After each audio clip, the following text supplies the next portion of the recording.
Hello, everybody. Welcome to Becoming Unstoppable Conference 2025. I'm so excited. If this is your first time seeing me on your screen, my name is Sylvester Wealth, and I'm the founder of Wealthy Mindset Summit, a summit that is geared towards equipping you with the right mindset to do exploits in life. So if you are happy to be here, I want to give you an opportunity. This is a life-changing opportunity for somebody.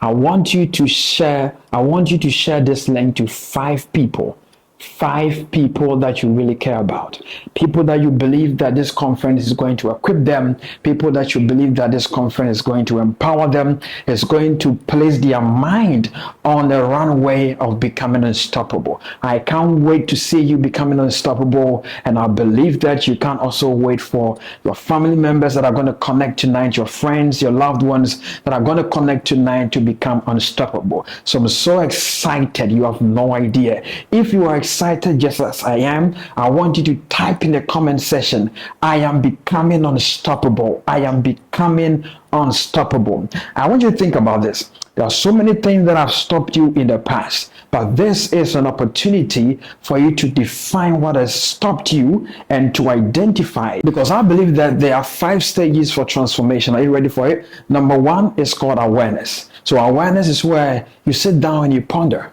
that this is the reason why I'm stuck. This is the reason why I'm not moving forward.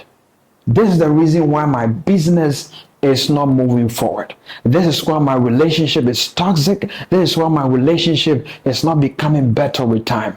You have to be in a state of awareness for you to be able to overcome anything. So once you are aware of your problems, once you are aware of your current situation, once you are aware of what you're going through, the next thing you can do is to make a decision. So you're going to make a decision. Am I going to continue to be stuck in my mess, in my problems, in my challenges, in my fears, in my doubt, or I'm going to make a decision to move forward? And this conference is programmed to help you to move forward. I want to see you move forward. I want to see you become the better version of yourself. So you have to make that decision. And number 3, you have to discipline yourself. Life is all about discipline. If you are unable to discipline yourself for your body to do what you need to do, for you to become a better version of yourself, for you to get unstuck in life, for you to really understand that without discipline, there are so many things in your life that is going to be a wish. Many people are wishing today, and few people are making a decision to be better. Few people are making a decision to change. So these 2 hours that I'm going to spend with you, I'm going to equip you with a mindset, I'm going to equip you with the strategies, and I'm also going to equip you with the tools that you will need to break barriers. Somebody type in the comment section, I'm breaking barriers, I'm breaking barriers, I'm breaking limitations, so that you can step into a life of abundance. I want you to step into a life of abundance, a life of impact, and a life of becoming unstoppable. So I don't believe you are here by accident. You don't have access to this live feed by accident. But I believe that there is something greater inside of you. There is something waiting to be unleashed. There is something that you are failing to do. That is the reason why you feel stuck in life. And this is the conference tailored and designed for your exoneration, tailored and designed for your deliverance, and tailored and designed to help you cultivate a wealthy mindset to overcome situations and to step into your God-given destiny. So I have 3 questions for you. My first question for you today is that, are you ready to break from every mindset of limitation? Number 2, are you ready to shift your mindset and embrace the mindset of unstoppable success? And number 3, are you ready to walk in the fullness of God's purpose for your life? If your answer is yes, then let's dive right in. So as we start, I want you to think about this very carefully. What would you do if you find yourself in this situation? Imagine you are driving in the middle of the night at an odd hour and your car breaks down. You have nobody to call because your phone is also dead. On the level ground, what would you do? What would you do in such a terrifying state? The two options that you can do. The first thing you can do is that you can put your hazard lights on. So the first thing you can do about this situation is to put your hazard lights on. Stay in the car, lock the car until help arrives or until morning so you can figure out what to do. The next option you can do, if you want to get to where you want to get to real bad, this one thing you can do. You can still put your hazard light on. You put your gear on neutral and you begin to push your car with all your strength since your car is on a level ground. This differentiates between the two types of people we have. We have the passive people and we have the active ones. So the passive ones is what they do. They are the people that wait for help to come. Whenever it comes, whatever form or shape that it comes, they have no say. They will wait until they are good waiters but poor performers. And we have the people that I categorize as the passive people, as the active people. These active people, these are the people that are able to sit down. They identify the problems in their life. Like I said in the beginning, the first stage to transformation is your awareness. They make every effort to be aware of what they're going through. And then they identify little things they can do about the problem for their life to become better. So my question is, which one are you? Are you an active person or you are passive to life? This summit is going to be full of activities, and so I want you to partake in every activity that we'll be doing tonight because it will help you identify, it will help you diagnose, it will help you to become a better version of yourself. I don't believe that motivation is enough. I believe that motivation sets the flame in your heart, but discipline is what gets you going. Many people are proclaiming and they are not backing their proclamations with tangible actions. The Bible will tell you that without works, your faith stand dead. Your faith will not move mountain without actions. Your problems will not go if you allow problems to define your reality. So this is the first thing you can do for you to transition from being a passive person into an active. Are you ready for it? Number one, the first thing you can do if you want to transition from a passive mindset to an active mindset, number one, you need to stop reacting and then you need to start creating.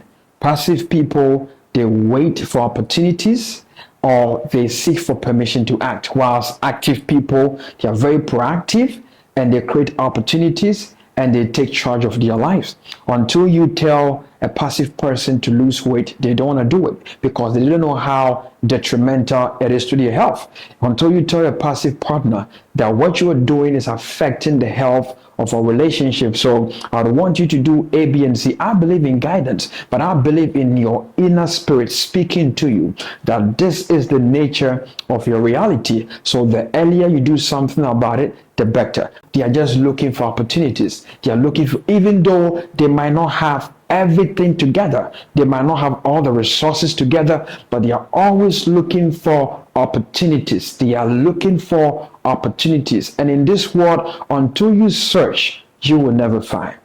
While passive people are waiting for somebody to give them a lump sum of money to start a business, to pursue the vision, the active people are looking to establish relationships that can grant them leverage. So this is my action step for you. To every step of you moving from passive to active, I have little activities I want you to do. The first thing I want you to do is that write down 3 things you can do this week, not next week, not the other week, but this week to move toward a personal or financial goal. Think about any personal goal you have. Think about any financial goal you have. And I want you to write down 3 things you believe you can do this week to move toward your personal and financial goal. I'm giving you 1 minute to do that.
Number two, the next thing we're going to do is that for you to transition from a passive mindset to an active mindset, you need to clarify your purpose and your goals. It is said that the greatest discovery of life is the day you discover your purpose. It's not the day life is given to you, but it's the day you discover your purpose in life.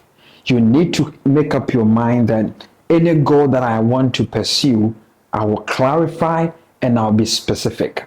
Because passive people, they have no clear direction in life. They go with the flow. In this life, you don't want to go with the flow. You want to determine the flow for your life.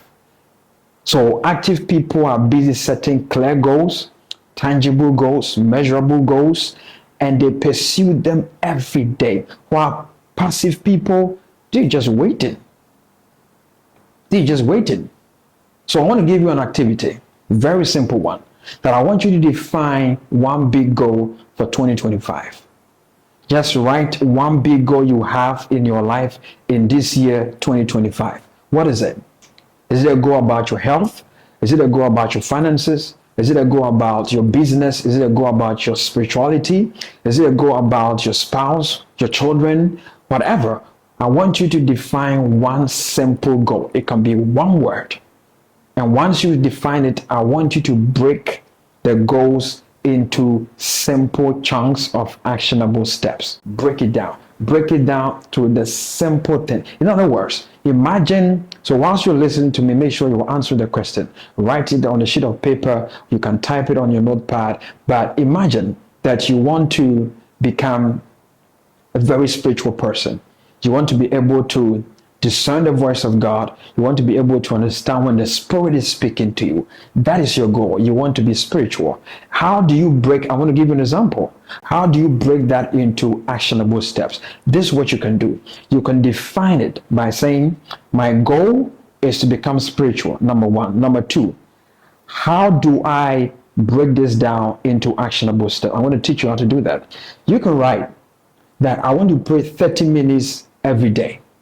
That is a simple step that you can take that can compound into a very progressive relationship with God. Number two, I want to study the Word for an hour every day. Number three, I want to learn how to walk in forgiveness. Number four, I want to build better relationship with the people around me so that I'll be able to deal with offense whenever it happens because of my sound relationship with the people around me. Number five or number four, I want to go to church every Sunday. Maybe I've been missing church service every Sunday. I want to get to go to church every Sunday. Number six, I want to read Christian books. At the end of every month, I want to make sure that I finish one Christian book. This is how you break your goal into actionable steps. So with this same principle, I want you to apply to that goal you're thinking about. Maybe it's your health, maybe it's your business, maybe it's your clients, maybe it's your attitude, your character, maybe it's something that you've been failing to address for so long. Break it into actionable steps. So the third thing you can do if you want to change your mindset from being a passive person to an active person, you need to build resilience and you need to learn how to overcome setbacks. So this is what passive people does. At the slightest resistance, they quit. At the slightest difficulty and challenge in life, they quit. But one thing I can tell you is that whenever you make up your mind to work on any goal in your life, regardless of the department of your life, there will always be resistance. There will always be contention. There will always be setbacks. Setbacks is part of you learning how to be an overcomer. If you take your newborn child, this child has to fall and rise and fall and rise for more than 1,000 times in that infancy stage. But passive people think that resistance means it is not the will of God for my life. No. Resistance is part of the journey. You need to learn how you can transform your mindset from that. But whenever I make up my mind to establish anything meaningful in my life, I'm, number one, expecting contention. I'm expecting resistance. I'm expecting challenges.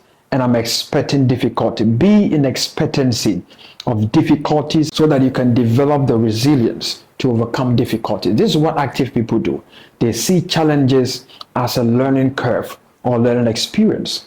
So you think about your life, all the difficulties that I've been through, what did I learn from that? That leads to our action step. This is what I want you to do, okay? List one past failure and write down what you learned from it. Think about your life. Anything you failed at, think about it. Anything that you failed at. Is there anything in your life that you failed at before?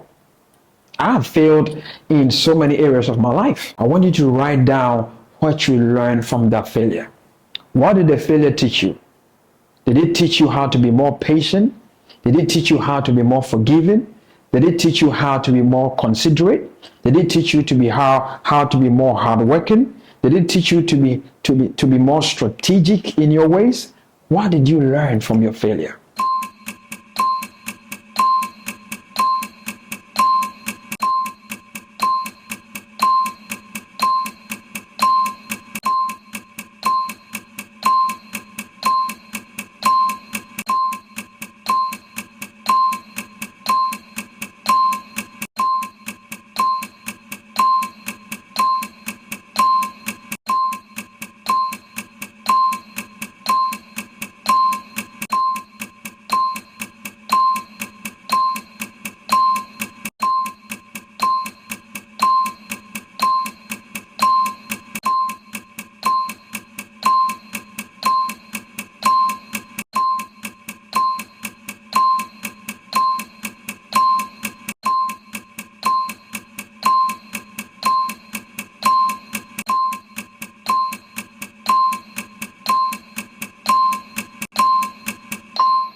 The lesson on my list today is that you need to learn how to make decisions quickly and boldly.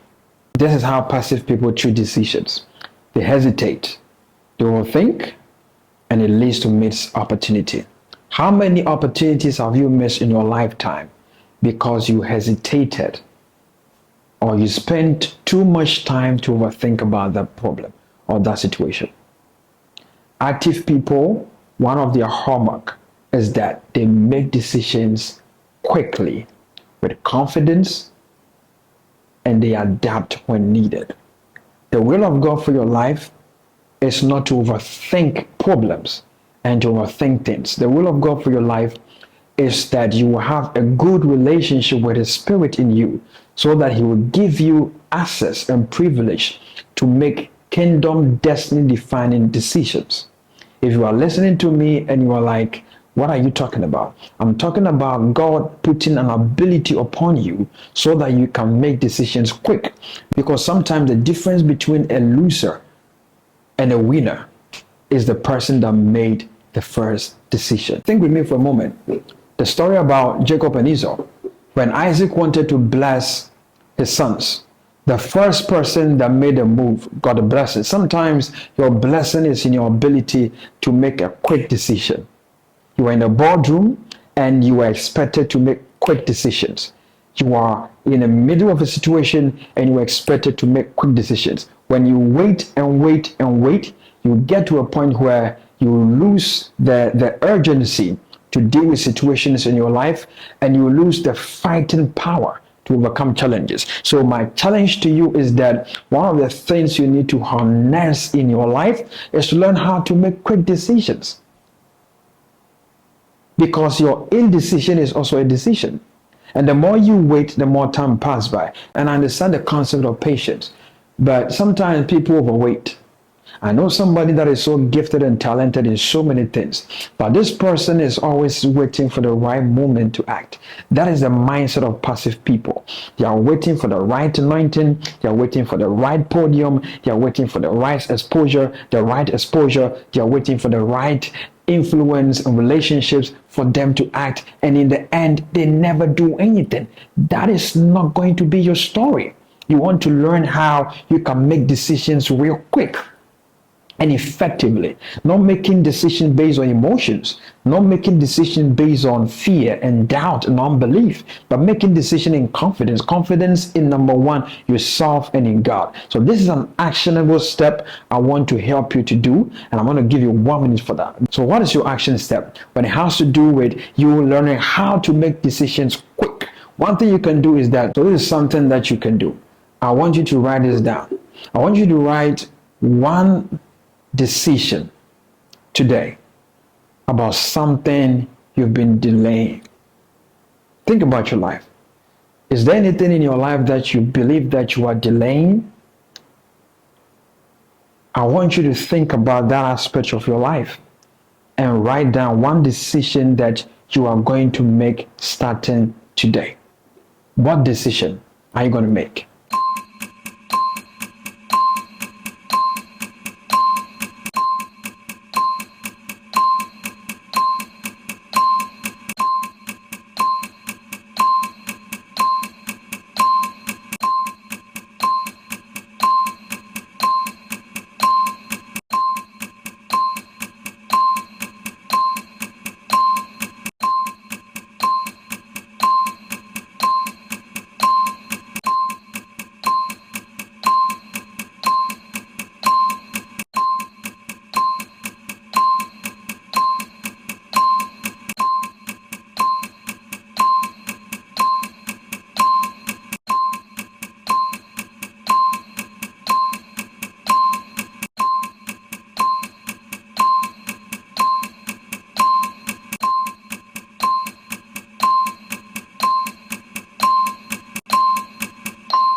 So that takes me to point number 5. I hope you're taking the notes and you're writing some things down.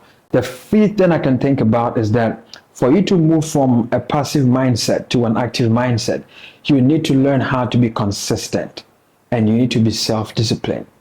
You need to learn how to be consistent and you need to learn how to be self-disciplined. This is my definition for discipline. Forcing yourself to do the thing that is needful. Forcing yourself to do the thing that is needful. Whether you feel like it, you are tired, you are hurt, you are disappointed, you feel betrayed or not. Discipline is you disregarding how you are feeling because of the bigger picture. Because you can't have it both ways. It's either you have your feelings or your emotions or you have the goal. It's either you have the goal or your emotions. And many people are sadly choosing their emotions over their goals. You need to keep going even when motivation fades. You can't go anywhere in life alone with motivation. Get that straight. Many people rely on motivation. Motivation is what will get you started. Discipline is what will keep you going. Consistency is what is going to keep you going.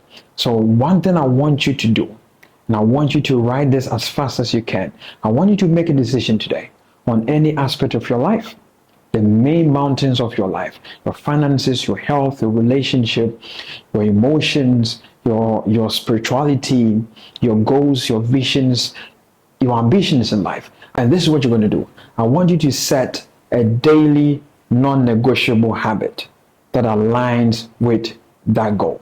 So that goal, whether you've defined that goal to be your health, whether you've defined that goal to be your body, your mindset, your health, your family, your wife, your children, your business, your ambition, your future, I want you to set one non-negotiable habit that aligns with your goals.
every day needs to be one step forward towards your goals and your ambitions, not a step backwards or not feeling stuck. I don't believe people are stuck.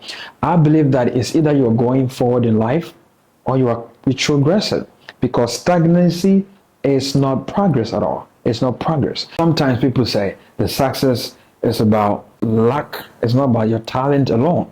It's about you cultivating a wealthy mindset of taking relentless action. So what relentless action are you willing to take as you make up your mind today that I'm going to transition from a passive mindset to an active mindset? So that brings us to the end of the first part. Before we move to the next part of this conference, I'm going to put on your screen 5 bold affirmations, and I want you to declare it out of your spirit with your chest out, and I want you to really declare it wherever you are, because one thing about conversion is that it begins to reprogram your mind for you to make the right action moving forward.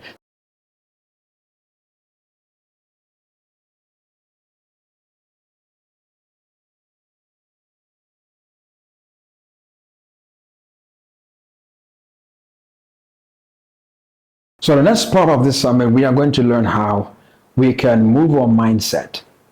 This is our journey to become unstoppable. We're going to learn how we can move and transition our mindset from scarcity to abundance. That will help us to unlock a wealthy mindset. So before we go deeper, before we dive deeper, are you ready to go deeper? I want to ask you, what is one word or a phrase that perfectly describes your 2025? Put it in the chat room. Let everybody see it. I want you to describe your emotion towards this year. Somebody will say, growth. This is a year for me to grow. This is a year of maturity for me. This is a year where I break out of shyness. I break out of lack of confidence. I break out from a lack of self-esteem to embrace my future. I want you to describe your year in the comment section. One word, 2 words, a key phrase to describe your mindset for 2025. I'm waiting for you. What is the one word to help you describe this year? I have a word for myself and I want to share it with you. My word for 2025 is unstoppable. I want to be unstoppable. I don't know about you. So what is the one word that is describing the type of mindset that you are going through this year with? So once you're done, let's go deeper, okay? So once you are done, the next thing I want you to think about is the book of Proverbs chapter 23, verse 7. The Bible says that as a man thinketh in his heart, so is he. As a man thinketh in his heart. Your heart is here, not here. Here is for pumping blood.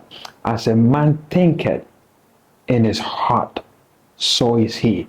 Whatever you think about has a way of forming a reality for you, because it's going to program your mind. It's going to change your focus. It's going to change the way you interpret events and how you see things. For you to really get a hang of what I'm saying, that as you think, you become, I want you to take a 360 span at where you are right now. Just look at everything in your room or in your space that is green. Think about it. Anything green in your space, just look about it. Okay. I see green here. Anything green. I see another green here. Try and identify anything green in your space. Have you seen the greens? The next thing I want you to do is that now close your eyes. All right. So close your eyes and think about anything red in your space. Not green. Anything red in your space. Identify anything red in your space. You realize you are struggling because your mind is already preoccupied with green. But now open your eyes. Look at anything red. You realize that you're pointing things that are red. So what is the logic behind it? Whatever you focus on, you start seeing more often in your life, because your mind works like a filter and it's going to highlight what you consistently think about. If you focus on problems, you will start seeing a lot of problems around you. You will start seeing a lot of doors closing down to you. If you focus on opportunities, you are going to start to see opening doors. You're going to see things that people are struggling to see in your society, in your church, in your life, in your marriage, around you. If you focus on lack and scarcity becomes so real. It becomes your reality. It's the same thing when you focus your mind on abundance. You will start seeing new possibilities. So my question for you is that, where is your focus? Because as you think in your heart, so will you become. Your mindset has a way of shaping your reality. And so thinking about scarcity mindset and abundance mindset, I believe these are two contentious mindset that people are dealing with. And I'm going to show you the signs of a scarcity mindset. But let me define a scarcity mindset to you. A scarcity mindset is the mind that thinks and believes that the resources are limited and success is far from their reach. They don't believe there are possibilities for them. They don't believe there are opportunities for them in ministry, in life, in their vocation, in their career. They believe that their past has done enough damage to their reality. They are failing to see what God wants them to see. So this is the first sign of people working with scarcity mindset. And I want you to pay attention to the mindset. And I want you to pay attention to the sign. The first sign is that these people, they are afraid of taking risk and investing in growth. They are afraid of taking anything that is risky. Anything risky, they are not interested. They believe in convenience. They believe that things are rosy. They believe that contention, difficulty, and strife shouldn't be a part of my lot. They believe that taking risk is risky. So they decide not to take a risk. The next thing about these people, it will surprise you. They believe that there is never enough time and resources and opportunities and money for them. But I heard a quote many years ago that the sky is too wide for birds to collide. The resources you need, the contacts you need, the relationships you need, the opportunities you need, they are not in heaven, they are on earth. And the more you believe that there are opportunities out there for you, the more you believe there are resources for your vision. You see, God did not give you a vision to terrify you, a vision to scare you, a vision to make you feel less of yourself, a vision to humiliate your reality. But the reason why God gave you that vision or that goal, that ambition, is to tell you that there are resources available to bring that goal into fruition. The next thing these people do is that they begin to envy people's success instead of learning from it, instead of they allowing it to inspire them. They begin to form a negative emotion around people that are successful, around people that are thriving, around people that are doing good in their sector or in their circle. Anytime you feel envious about somebody, know that you are dealing with a scarcity mindset. The next thing these people are dealing with is that they begin to hoard resources. People with scarcity mindset, they are not good givers. They have a very selfish and stingy mindset and heart towards life. They believe that the best way to lose anything is to give it out. But people with abundance, they believe that the best way to retain blessing, to attract more, is to learn how to give it out. But the more I give, the more I try to help people. The more I am generous towards people with what I have, the little I get, or the little I get to keep. But the reality is that people that are givers always have more to give. And the last thing about these people is that they like settling for less because of fear of failure, uncertainty, and fear of loss. They feel like once I lose something in life, that is the end of me. When you are in a relationship with a scarcity mindset person, they are not givers. They don't give forgiveness. They don't give assurance. They don't give efforts. They just want to be a receiver because they believe the more they give, the more they become empty. But there is something nourishing about giving. It puts you in a position where you always have a lot to give. So let's discover the abundance mindset. What is an abundance mindset? An abundance mindset is you believing that there are endless opportunities, there are endless resources, there are endless connections, there are endless success, and life is not a competition. People with an abundance mindset, They never compete with people. They will be inspired by what you're doing, but they will never feel that life is about life is about a competition. Instead of them leveraging and focusing on their limitations, the people within this mindset, they are always geared towards releasing their potential. They are always think about possibilities. They want to think about potential. They want to think about solution. These people are problem solvers. So first thing about these people is that they see challenges, difficulties, and trials as opportunity for growth. It's all about growing. It's all about becoming better versions. It's all about learning from their past mistakes. It's all about becoming a better husband, a better wife, a better child. It's all about becoming a better student of life. They just want to be better. They don't complain. When they are tempted to complain, they begin to remind themselves of how grateful they are to life and to everybody God has placed in their life. And the second thing about these people is that, very interestingly, they love to celebrate people when they win. They love to cheer people up. They love to celebrate people's success with the confidence that even if I'm losing today, eventually I'll win. Even if life is not going my way, the world is too big for everybody to become successful. And I choose to believe it. And the more you believe that, the more it begins to shape your reality. The next sign to identify whether you are working with a scarcity mindset or an abundance mindset is that you know how to take calculated risk and you know how to invest in personal development.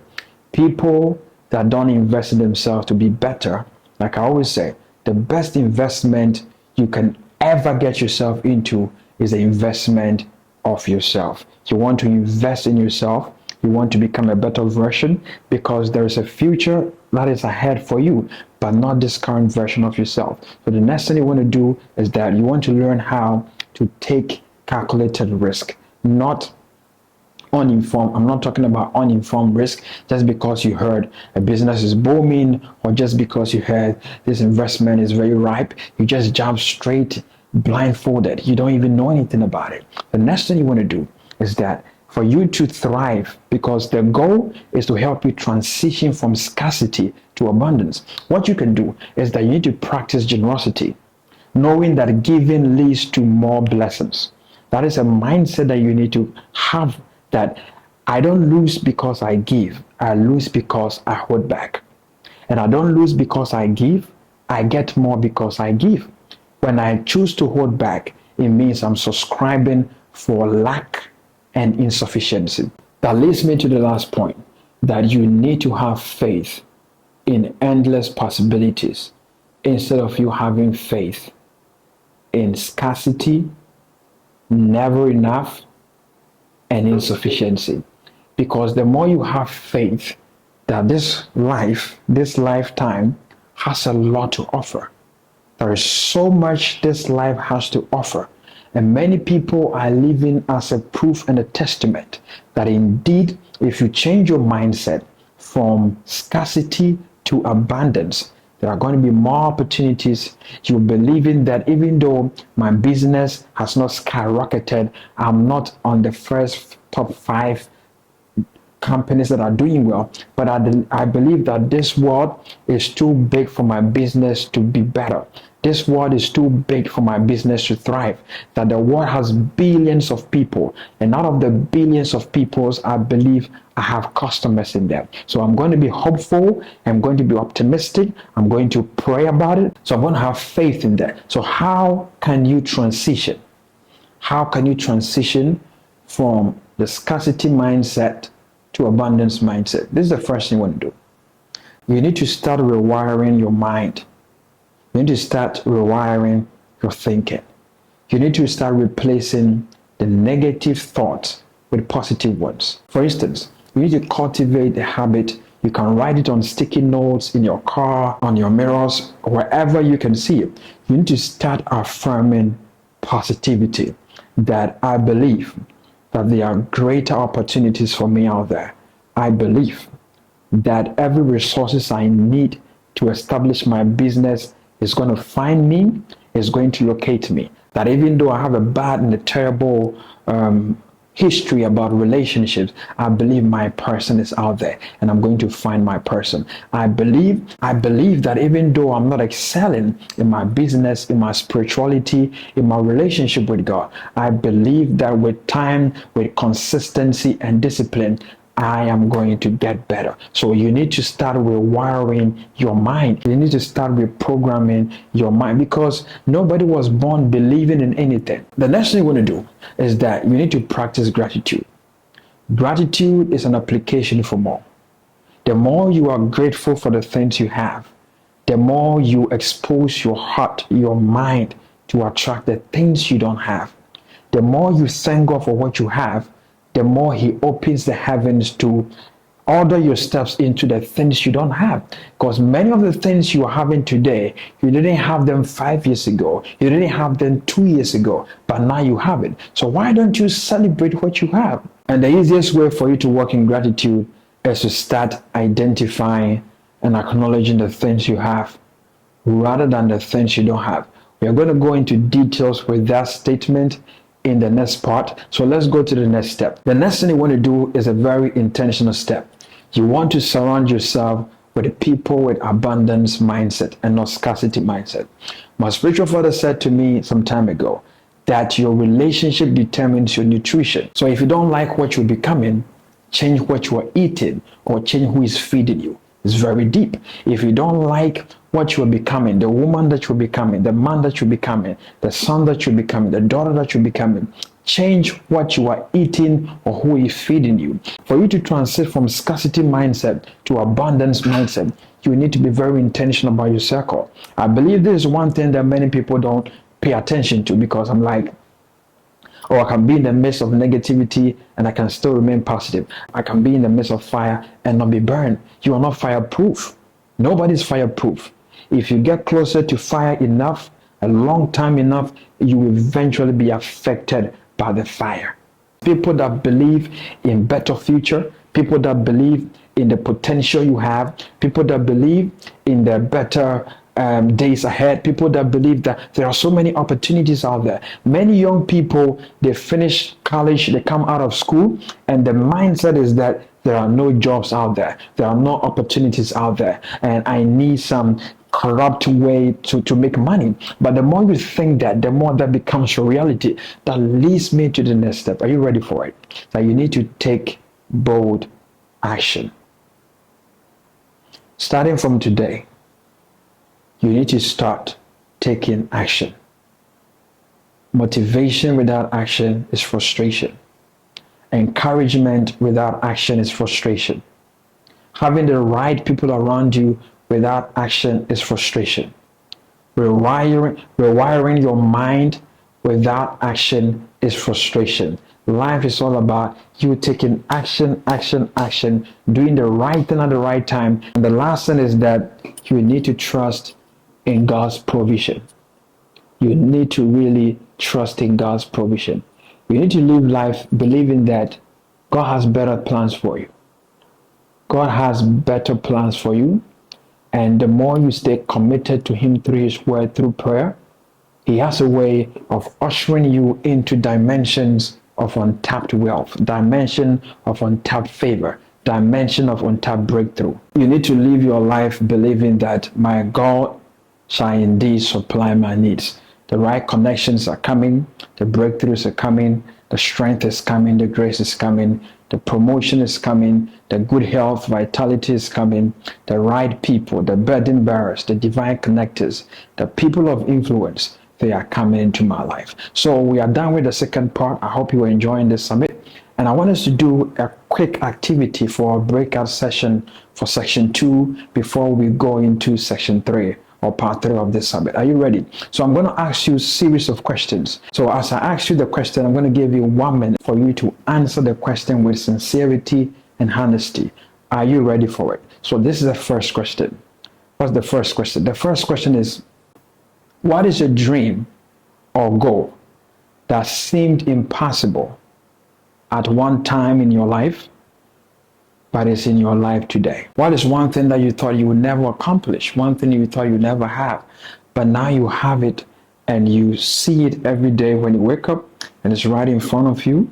I don't know, it's a job, it's a relationship, whatever, but I want you to write it down. What is one thing you never thought you would have, but it's in your life today?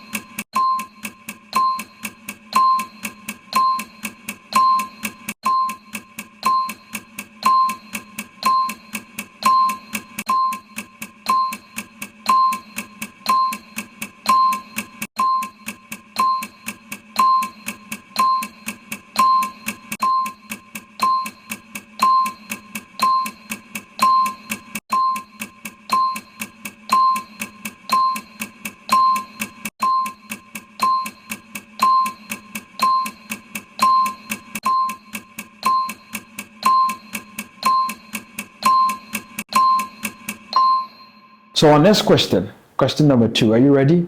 How did you contribute to making it happen?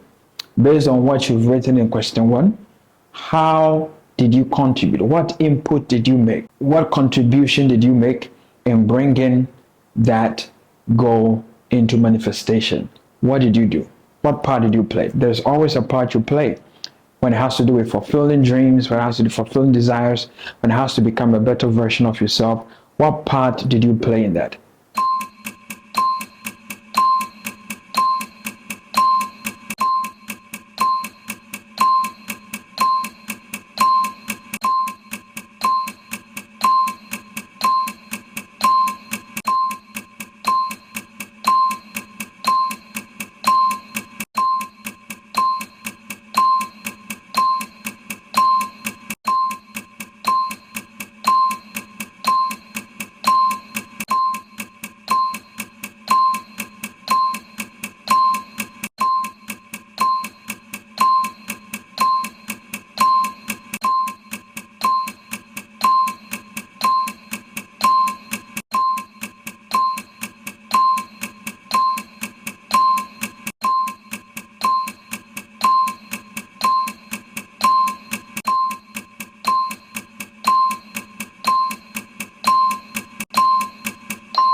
Let's move to question number 3. I hope you're answering. Question number 3.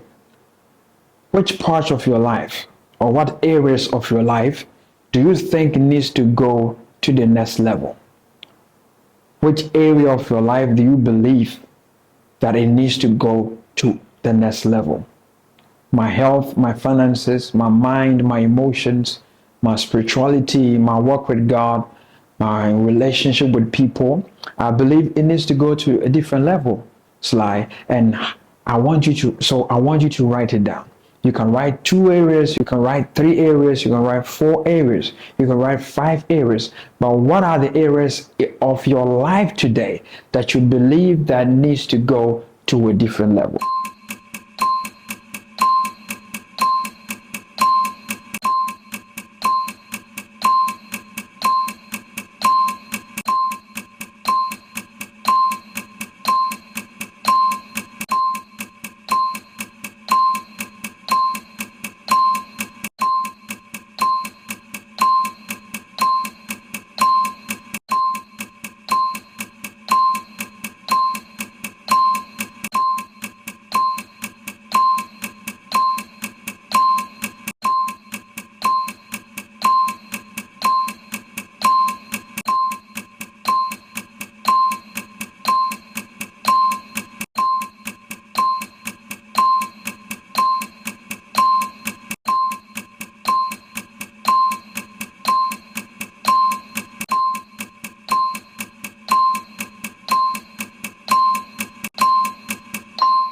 So question number 4, you've identified the areas of your life that you need to improve or you need to work on.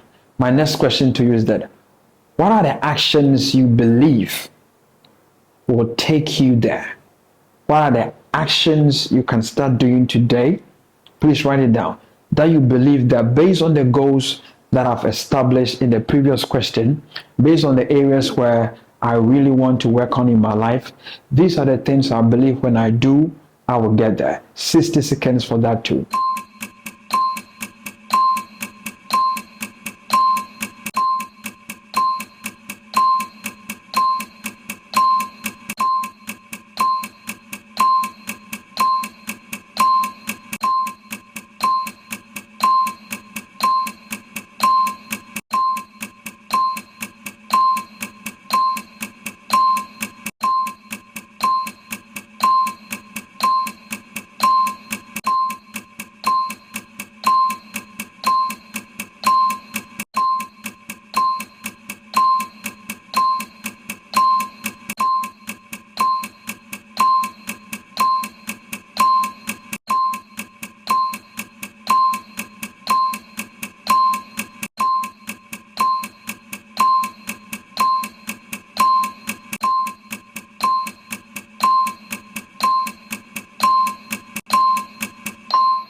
All right, thank you for answering that question faithfully. The next thing is that what is a belief or a thought pattern that has gotten into your way in this year 2025 as you begin to pursue your goals? What is a limiting belief? What is a mindset? What is a notion that has gotten into the way as you pursue your dreams and your goals in this year?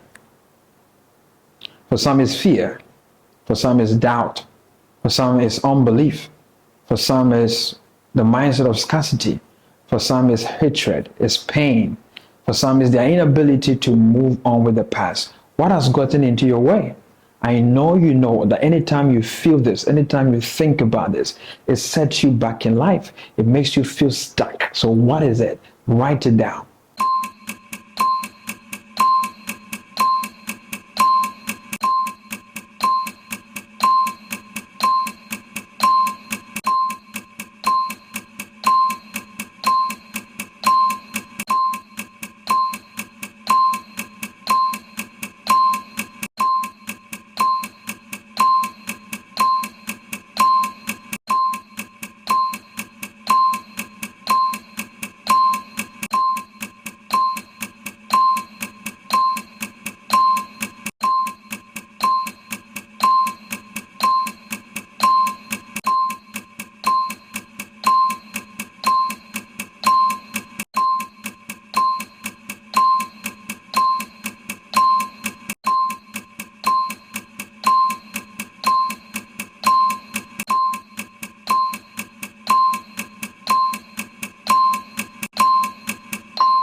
What has these limiting beliefs cost you in your life? Belief you identified in the previous question, what has it cost you in your life? For some, fear has caused them to lose opportunities. So what has the limiting belief cost you? The doubt, what has it cost you? Is there a point in your life where you thought, if I had only believed, I would have experienced a breakthrough? What has limiting beliefs cost you? A negative emotion, a negative mindset, a negative attitude, a belief system. What have they cost you in your life? I need you to write those things down, because all this information, we are going to use it to reinforce your ability to become unstoppable in every given year. So what has these limiting beliefs cost you? 60 seconds.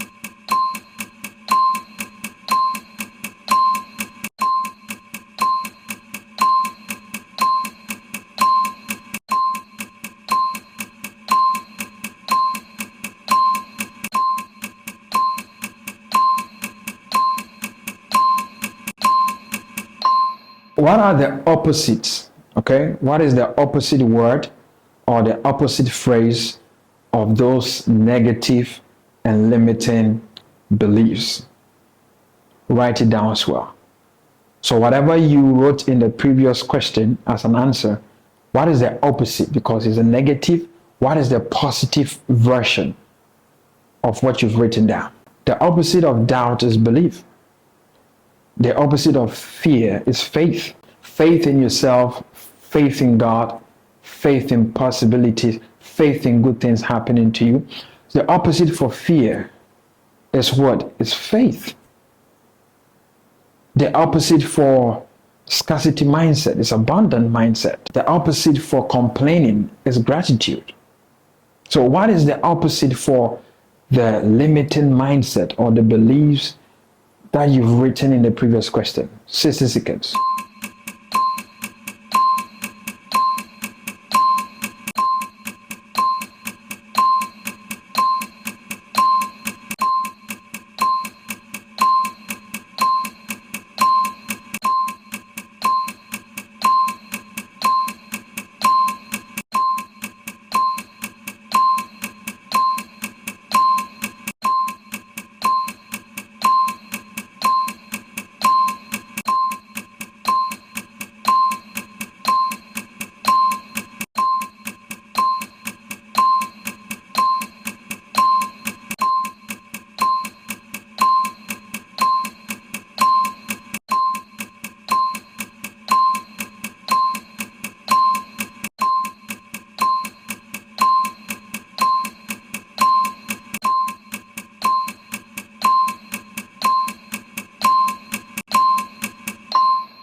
The next one I want to ask you is very, very personal.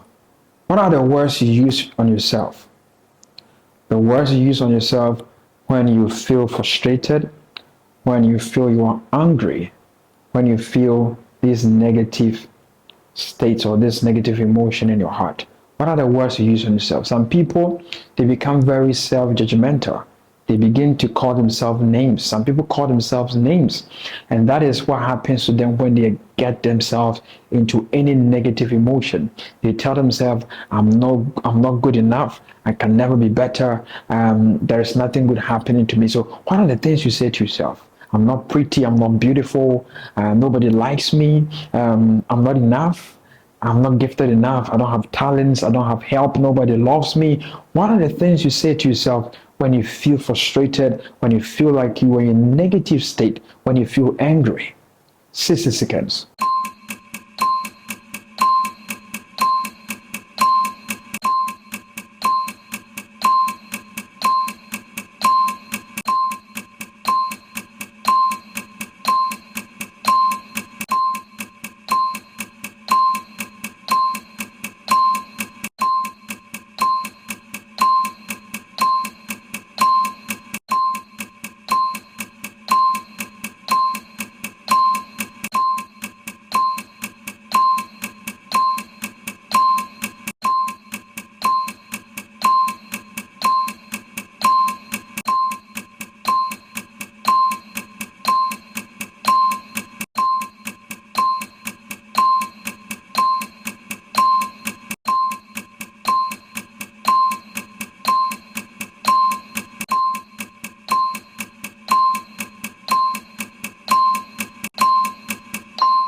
That leads us to question number 9. Are you ready for question number 9?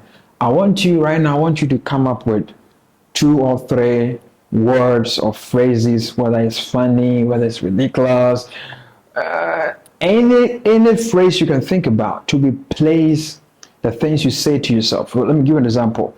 If you say to yourself, I'm ugly, I want you to write down, I am pretty, I'm beautiful, I'm beautifully and wonderfully made. I am precious, I'm loved, I'm esteemed, God loves me, God has a plan for me. So based on the words you wrote in question number 8, I want you to write things to replace it. Do you understand? I want you to write things to replace it with that I'm talented, I'm gifted, I can do all things through Christ who strengthens me, I'm empowered, I have the right people around me, I have people that love me. So write 2 or 3 words or phrases to replace these ones. 60 seconds.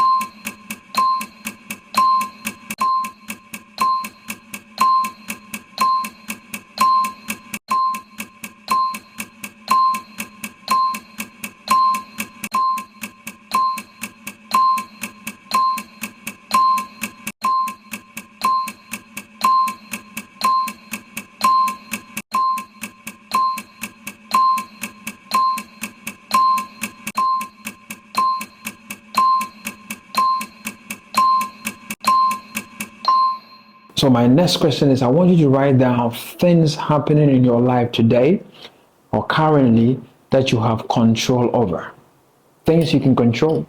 Let me give you an example. You can control your prayer life. You can control the thoughts that comes into your mind.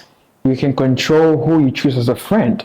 You can control the career path you want to pursue. So I want you to write down. You can control who you want to marry if you're not married. You can control how many kids you want to have. These things are things you can control.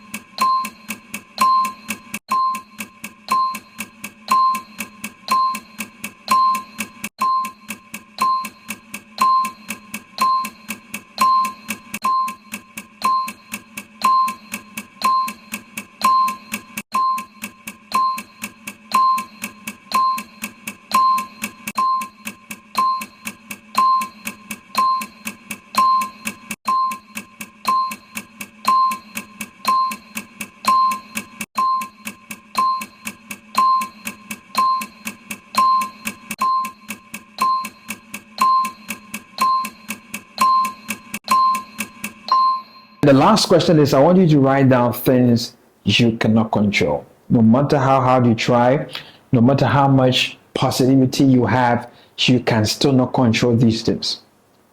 There are certain things in life it's not in our power to control.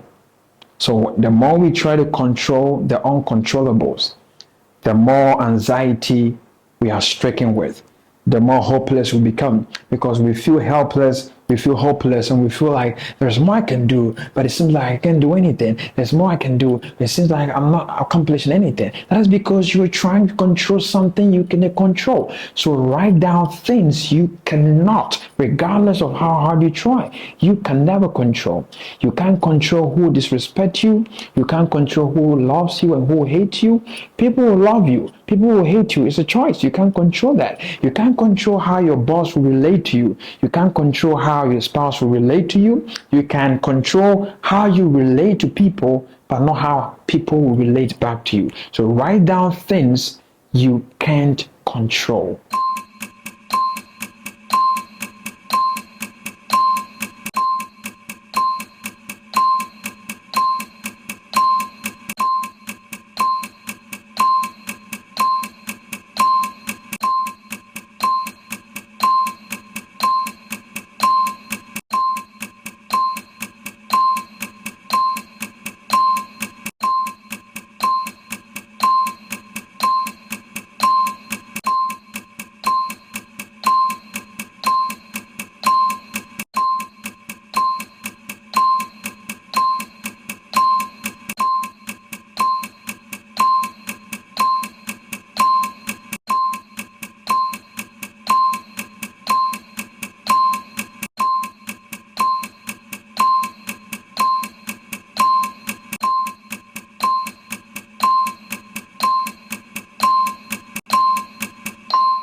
Thank you for answering the questions.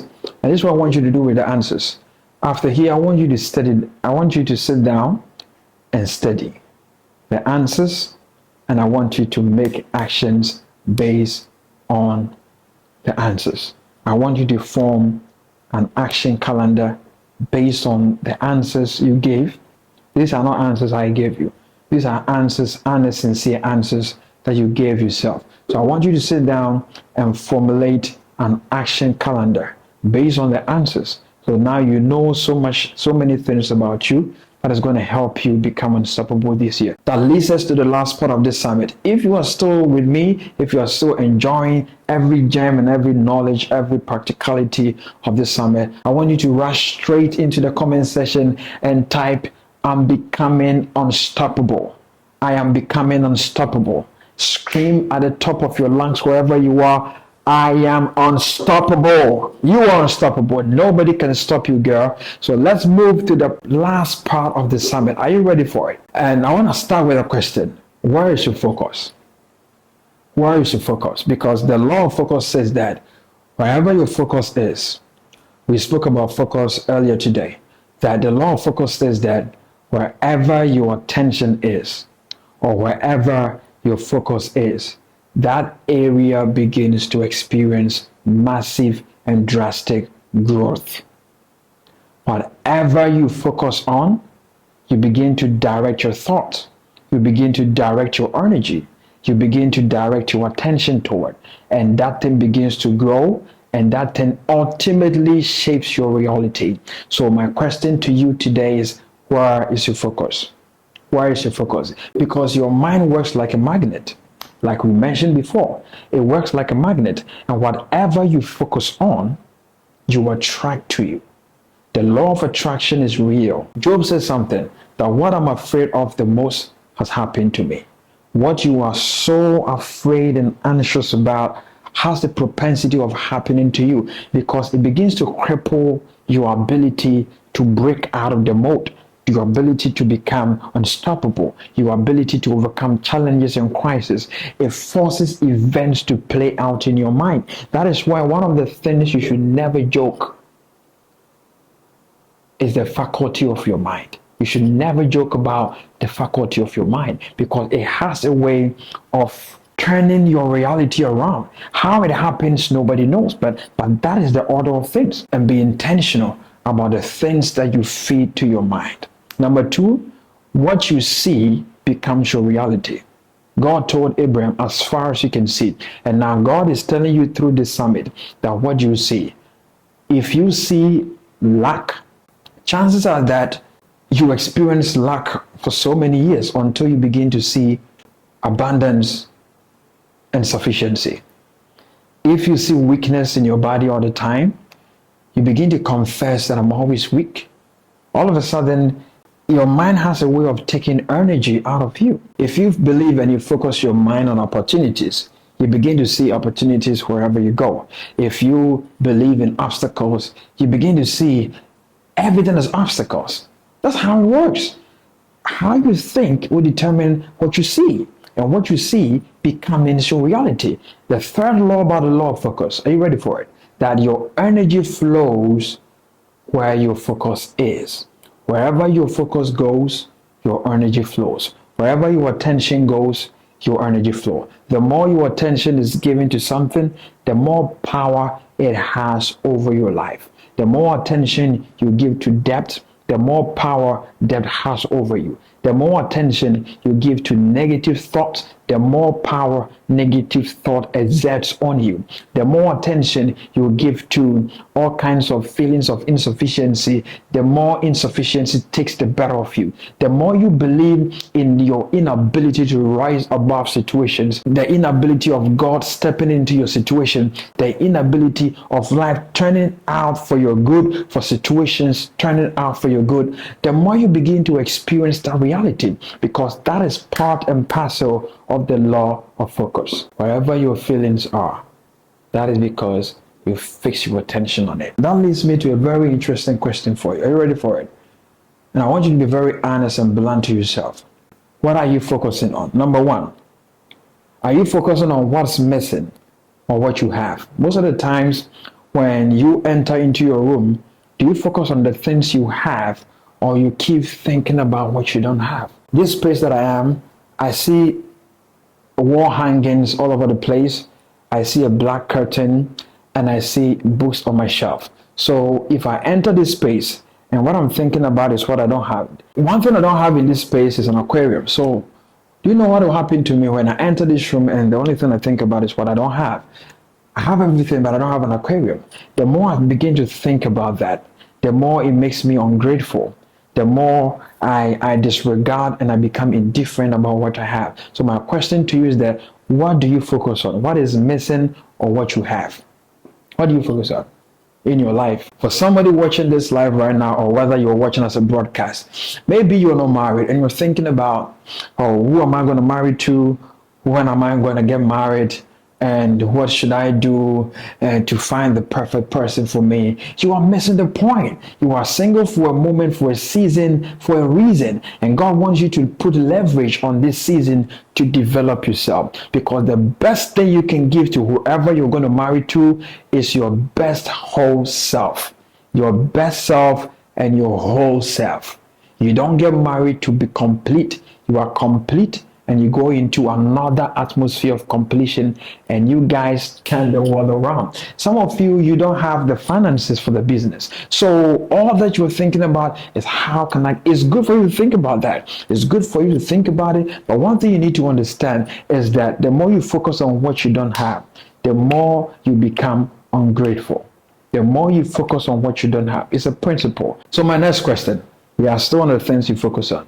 Do you focus on what you can control or what you cannot?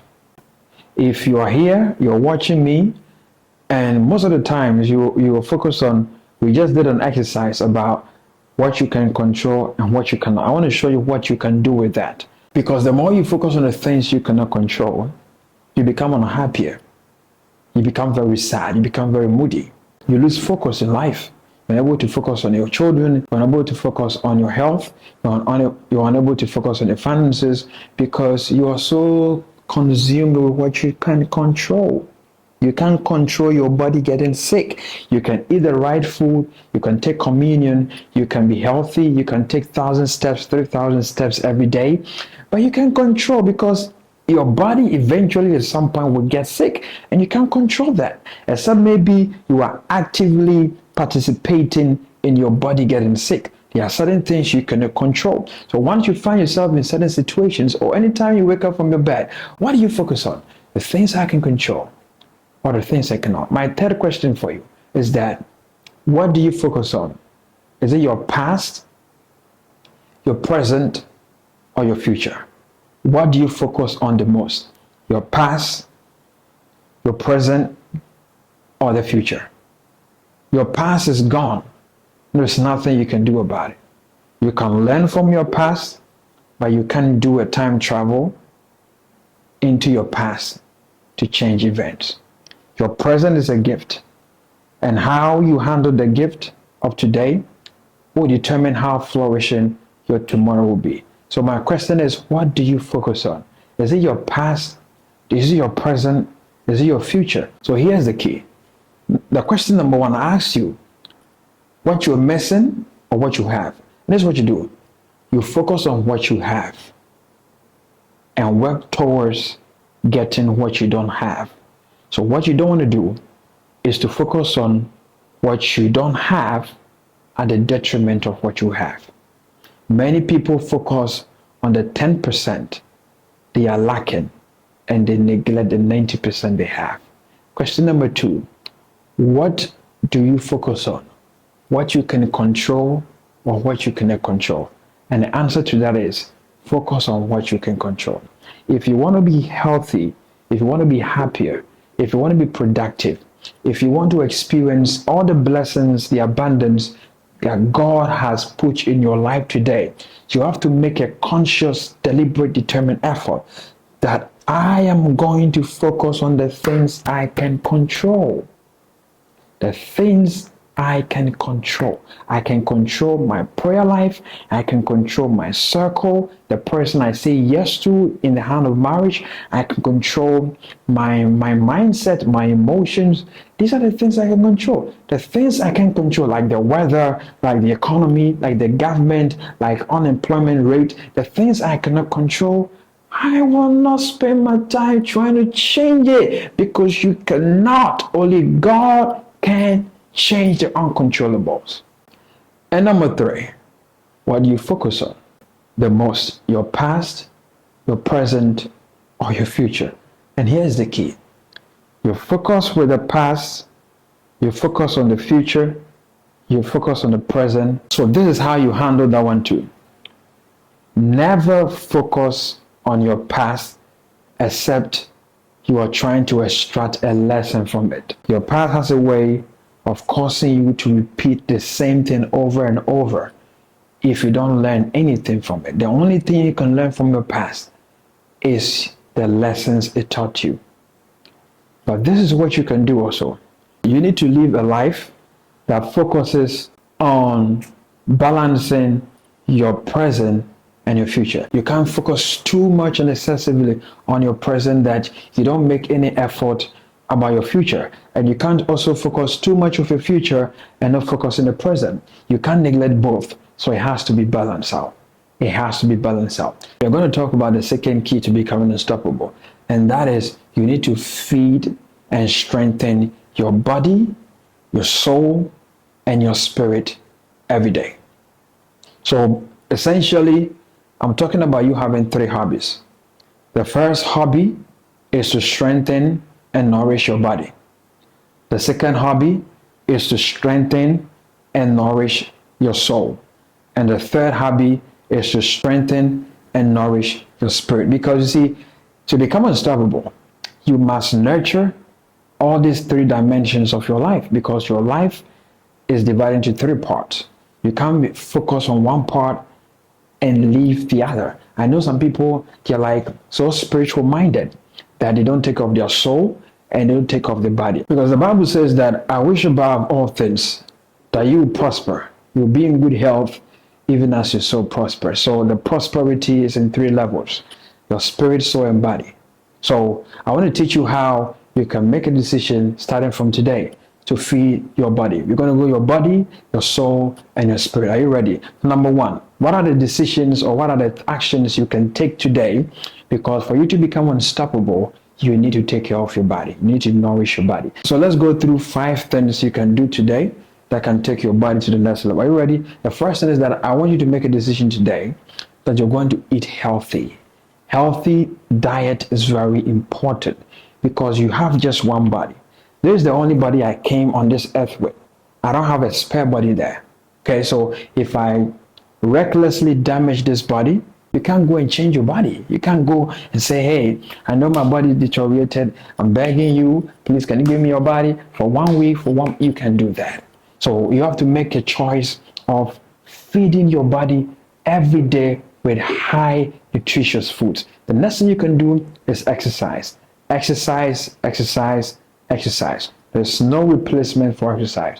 You need to strengthen your body with movement. You don't necessarily have to be a gym rat, but you need to lift heavy weights at some point. You have to go for walking. Every day, make sure that your day is filled with activities. The third basic thing you can do is to stay hydrated. I can't emphasize this so much. You need to drink a lot of water. You need to be hydrated so that your body can detoxify itself, so that your body don't break down, so that your body don't lack the lubrication it needs to give you the energy that you need. That leads me to point number 4, is that you need to prioritize rest. The cycle of work is this way. The cycle of work is like this. You work, you rest, you recover, you repeat. For some of you, your cycle is like this. You work, you repeat. You work, you repeat. So you sacrifice your health to build your wealth. And by the time your wealth is up there, you have to sacrifice your wealth to build your health. And that is not right. The last thing you want to do is that you have to make a decision to avoid any toxic substance from entering in your body at your own will. Toxic substance like drugs, like alcohol, like marijuana, anything that is toxic, you don't need it in your body. God didn't create your body to harbor toxins. God created your body to excrete toxins. That's why you go to the washroom regularly, because God has a way of telling you that I didn't create your body to hold on to urine, to hold on to waste and feces. You need to bring them out. Your body is not created to hold on to sweat. You need to sweat them out. So just for a quick recap, you eat healthy. Number 2, you exercise regularly. Number 3, you stay hydrated. Number 4, you prioritize rest. And number 5, you avoid toxic and unhealthy substance into your body. That leads us to the next part of your being, your soul. So your soul is your mind, your emotions, and your will. Your feeler, your thinker, and your chooser. So how do you strengthen your soul? Okay? The first thing you want to do is that you need to learn how to guard your thoughts. You need to learn how to guard your thought.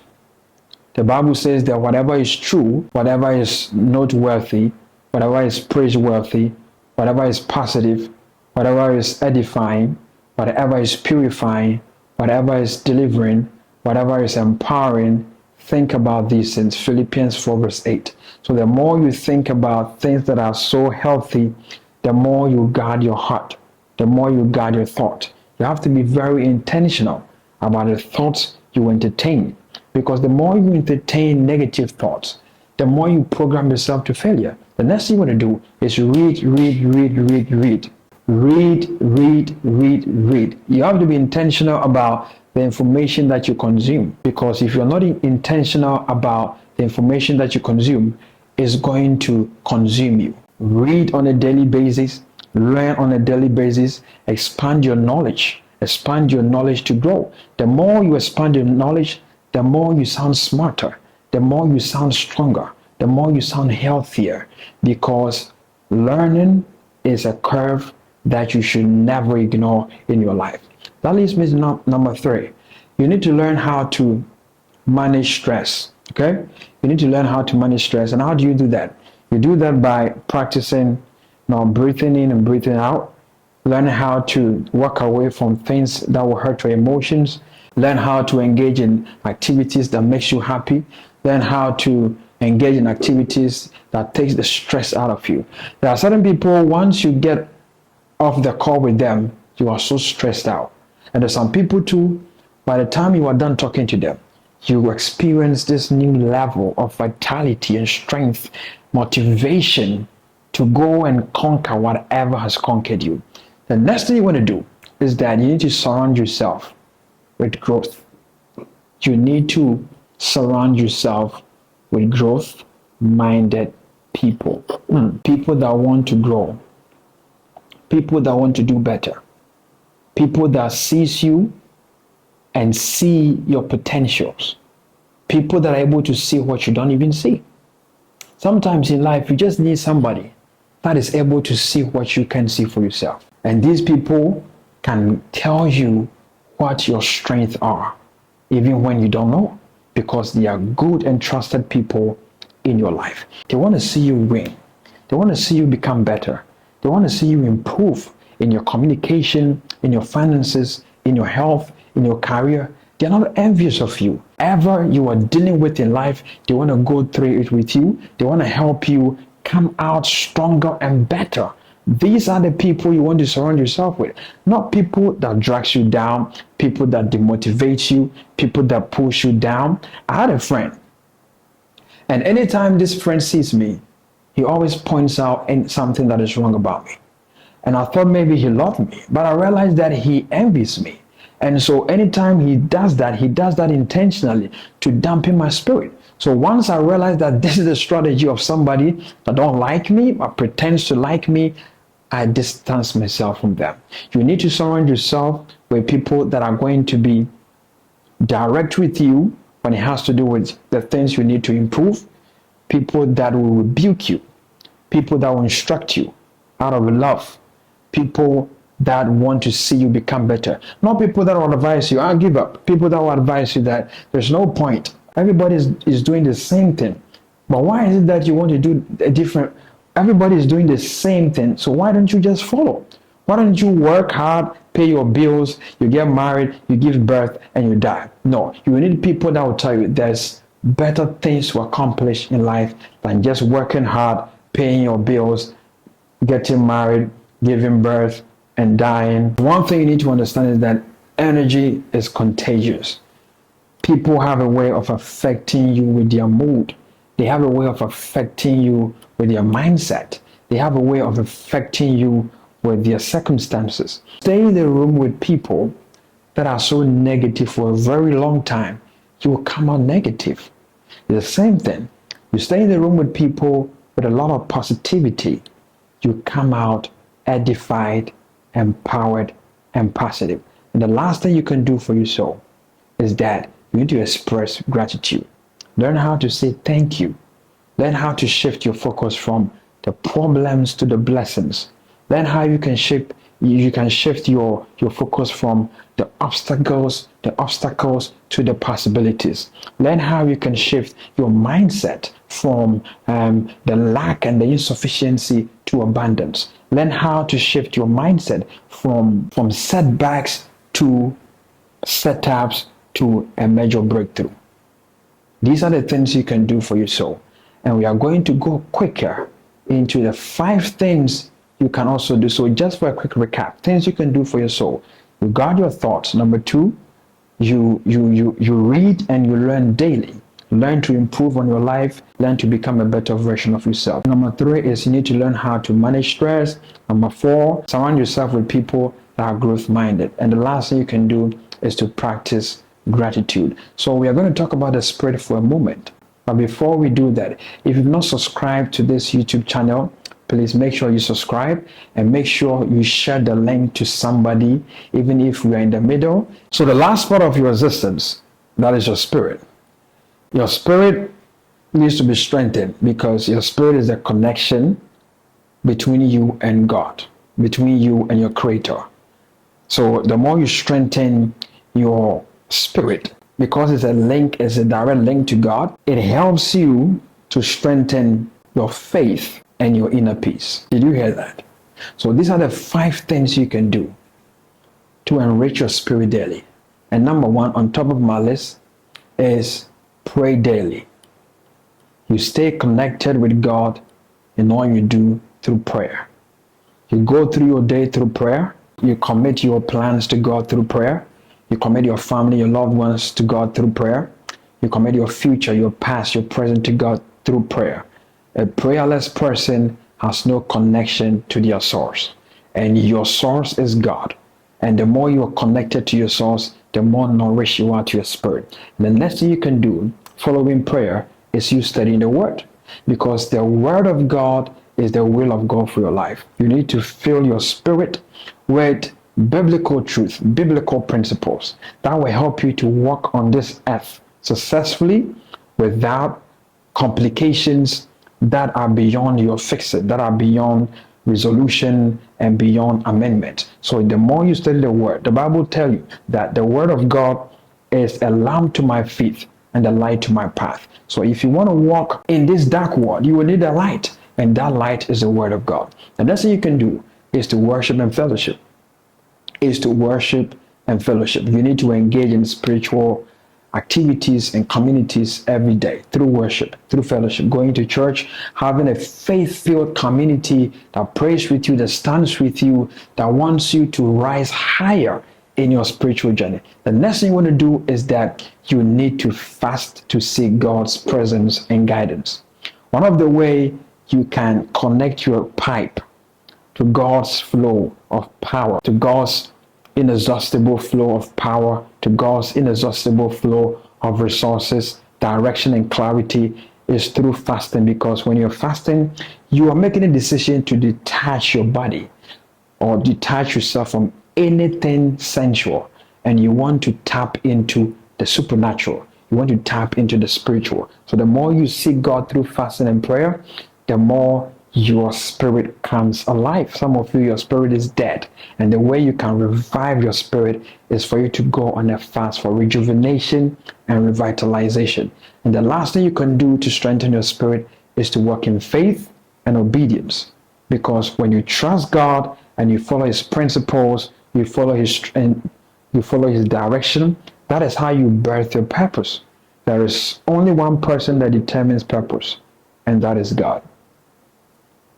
God is the only person that decides your purpose. You don't decide your purpose by emotions. You don't decide your purpose by trends. You can have a goal, you can have an ambition based on the trends, but your purpose is designed by God, is decided by God. And the more connected you are to God, the more He reveals to you. Because here's the kicker: you can't be unstoppable if you are spiritually weak, if you are mentally weak, if you are mentally drained, if you are bodily or physically exhausted. You need to feed your body on a daily basis, you need to feed your soul, and you need to feed your spirit.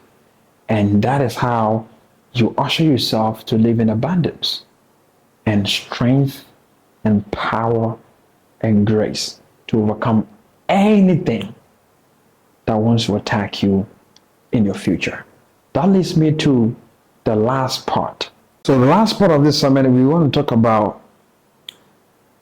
the unstoppable mindset pyramid, or the pyramid of becoming unstoppable, or the pyramid of unstoppable mindset, however you want to put it. This is a pyramid that I designed for the purpose of this summit. And we are going to learn about the pyramid of progression that you need to harness in your life if you really want to become unstoppable. Because in years to come, we will all arrive, but the question is where.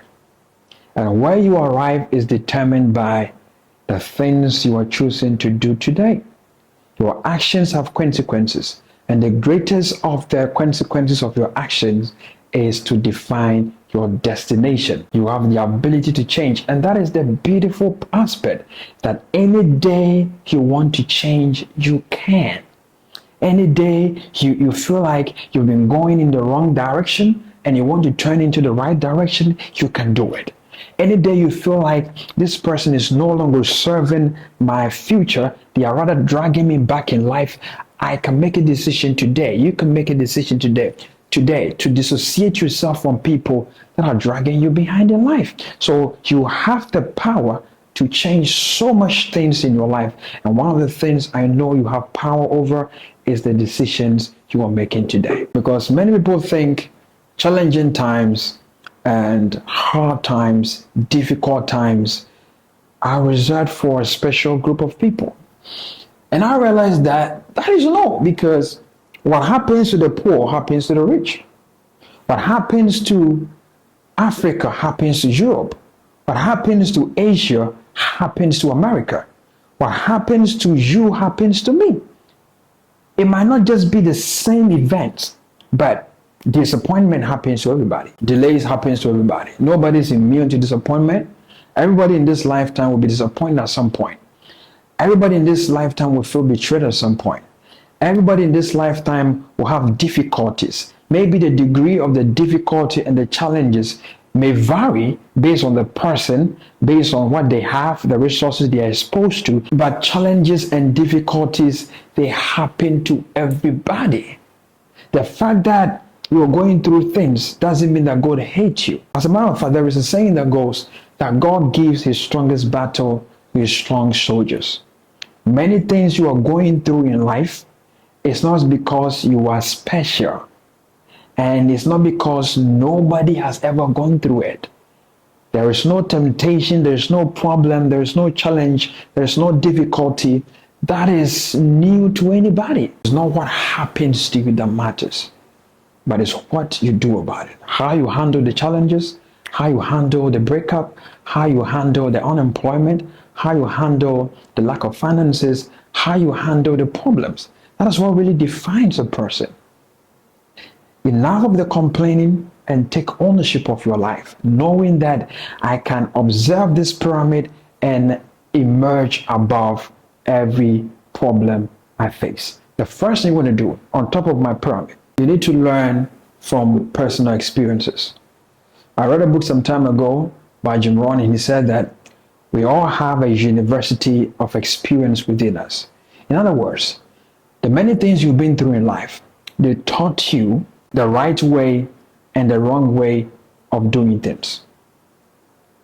If you've ever been disappointed, you have an experience with disappointment.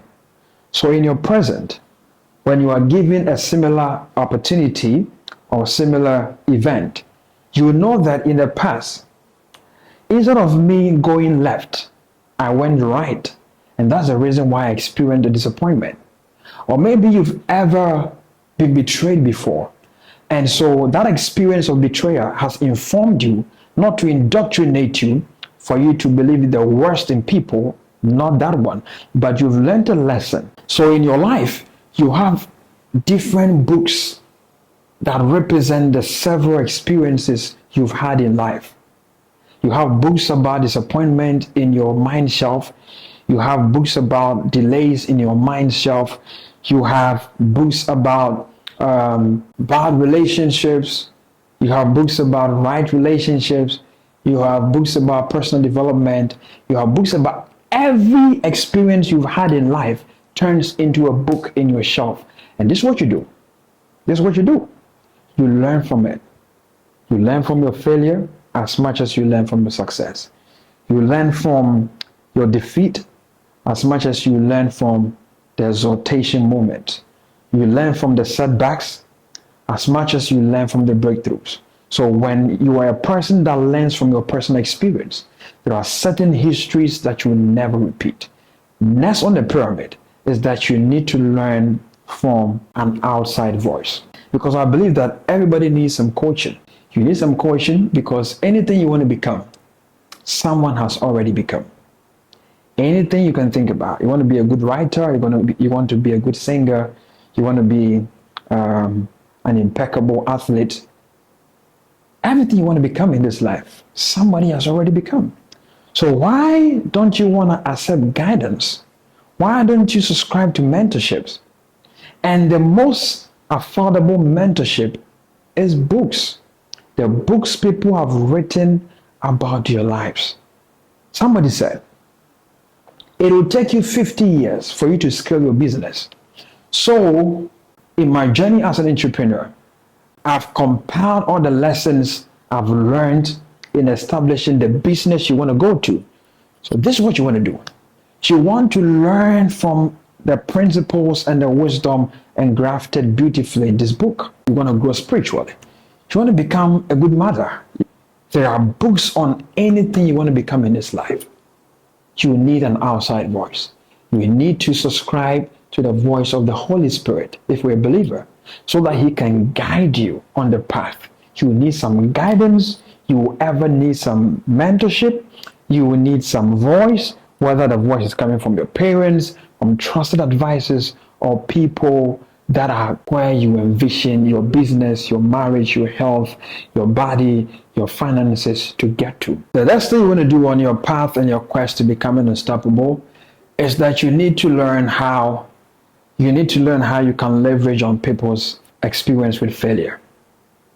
There is a school of thought. There's a lot of people that are subscribed to this school of thought that you don't have to listen to people that have failed. What advice can they give to you?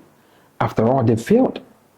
But I stand to disagree with that because I believe that there is a wealth of wisdom that is only in the archives of those that have failed in life. Because if you fail to learn the negatives of history, you are bound to repeating it in your present day. There are many people that have failed in their marriages. And if you go to them, they can tell you how their marriages fail. There are people that have failed in businesses. There are people that have failed in everything you want to pursue. Some of them rose up and conquered and became. Some of them were stricken by the demise and they couldn't get up. But you can still learn from these people. Because if we don't take opportunity to learn from the negatives of people, the bad experiences of people, we might end up walking into a ditch and we don't even know. So my advice to you, if you find anybody that has failed in any area you aspire to excel, learn from them. Why do we want to study the failure of people? So that we can learn what does not work. So that we can learn what not to do. So that we can learn that if I tread on this ground, I can fall. The next thing you want to do is that you want to learn from people's story of success. And I believe that it is worth every penny, every time, every energy, every appointment, every seminar, every book to learn what works and to stick with that. Read the books, attend the seminars, find mentors, ask questions, gathering the knowledge, spend time with successful people, read about them, find mentors, everything that it will cost you. The Bible says that in all your gettings, you need to get wisdom. You need to get understanding. Because if you don't understand how things work, you might spend 30 years of your lifetime experimenting, and you realize that after 30 years, I didn't move anywhere. I was still because I refused to learn. Who is successful in the area that you want to succeed? I want to challenge you to learn anything learnable about them. If they have books, buy the books. If they're organizing seminars and you can afford, make sure you do that. If they have a YouTube channel, subscribe to the YouTube and learn from them. Anything you admire to become, somebody has already become. That leads us to the next thing. This one, I believe, is the elephant in the room. That you need to become a person that really observes. Many people that are so busy, they don't have time to reflect.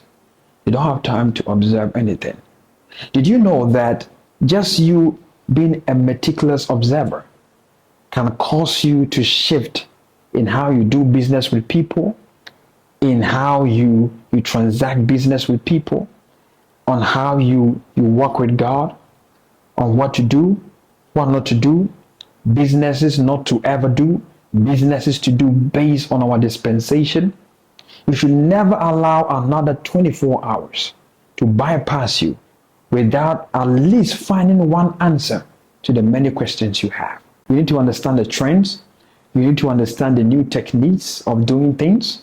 You need to understand the new ways of doing things. You need to be a good observer, because the Bible says that those that look, they find. Until you are looking, you won't find answers to your questions. And one way you find answers is when you observe. What are the new opportunities in our societies? One of the things I want you to pay attention to that is trending is content creation. And if you're watching me, I want to encourage you to get involved in that. Somebody say, oh, I'm shy. You are too broke to not expose yourself in the camera.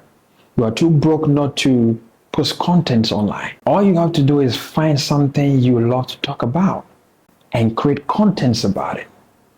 And with consistency, you will break through.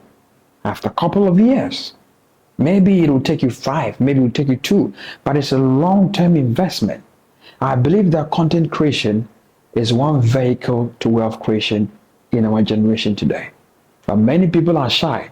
And I believe that shyness is attributed to the spirit of lack and poverty because of your inability to communicate your value. Using a smartphone or using a camera, you are still struggling financially. So be a good observer. Understand the trends. Understand how things are working now. Because if you're not a good observer, you will lose opportunities in this season. For instance, let's say we are traveling to a different country, and this country is accessible by road and by flight. You make a decision that I want to go by road, I make a decision I want to go by flight. Do you know that I'll get to my destination faster and quicker than you? Not because I don't believe the road, but because I believe in trends, and I believe in efficiency, and I believe in identifying the best ways to get things done quicker in its style. So the choice is yours. The last thing I want to talk to you about of becoming unstoppable is self-knowledge. Self-knowledge. Because I believe that many people, they are suffering from the deficiency of self-knowledge. They know everybody. They know the trends. They know what is happening. They know what is not working. They've dated people and they know people inside out. But one thing they are failing to know is themselves. And I want to help you to know yourself, because there's no point in knowing everything but yourself. Even to the point that some people say, I'd rather know God than know myself. When you lack self-knowledge, this is what will happen to you. It will stop you from or hinder you from recognizing your inherent giftings and talents and potentials.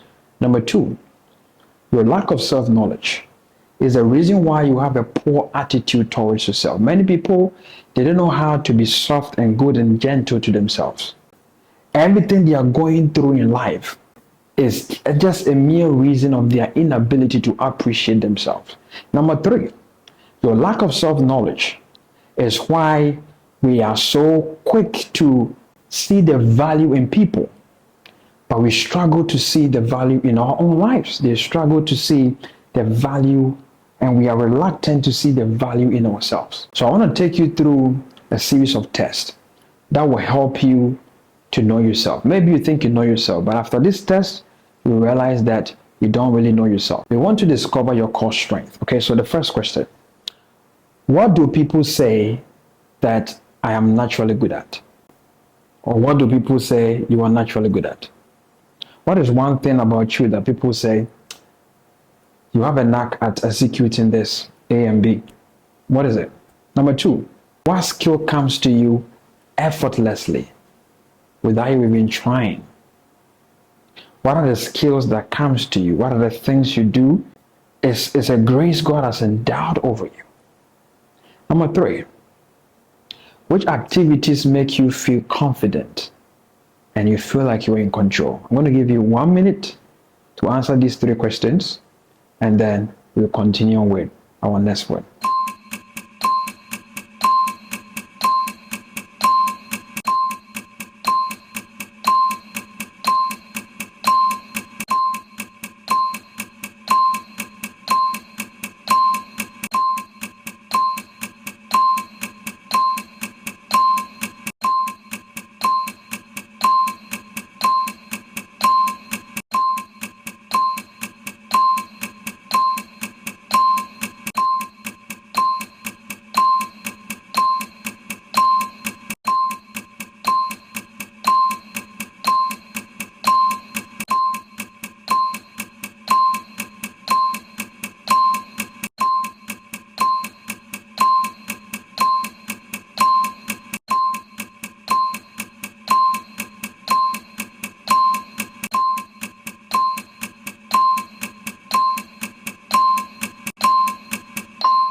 Are you ready for the next question? The next set of questions, we want to identify your weakness and your blind spot. So I'm going to ask you three questions like I did before.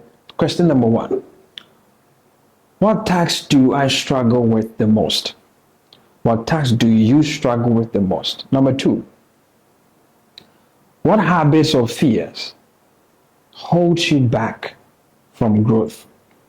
What are the habits or the fears that hold you back from growth?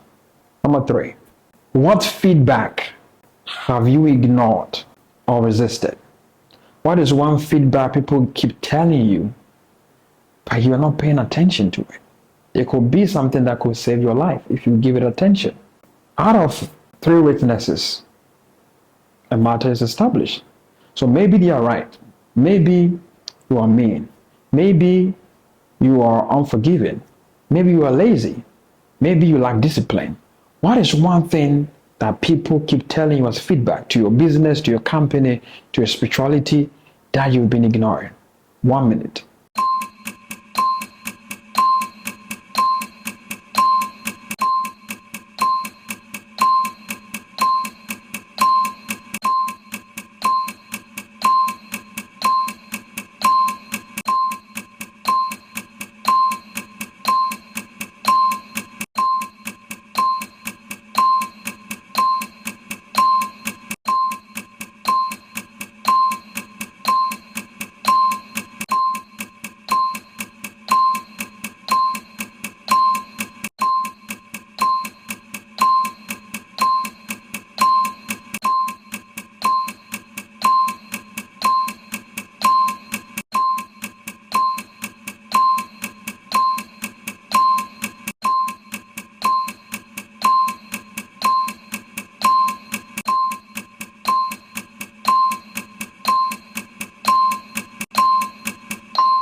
The next batch of questions is we want to discover your deepest motivation about life. Are you ready?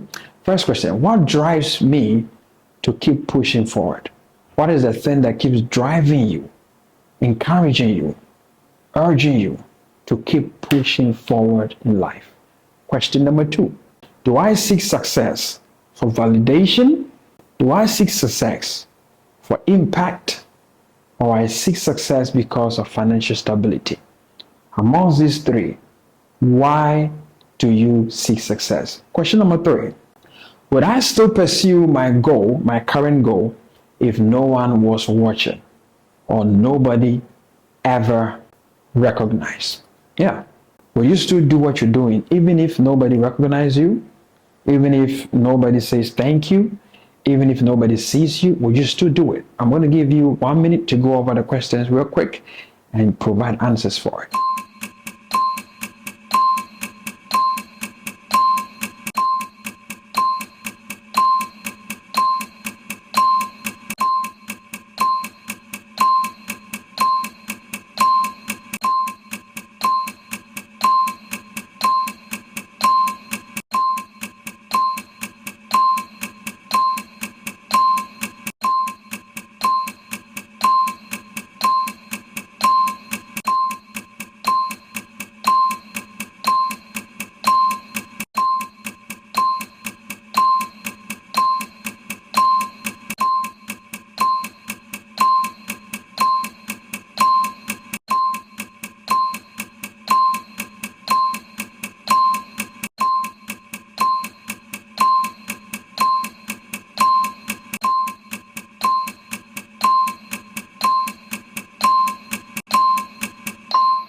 The next batch of questions, we want to identify how you handle failure. Whenever things don't go right, or whenever things don't go as planned, how do you handle it? Are you ready for that? So these are the 3 questions. Everything is projected on your screen so you can see it.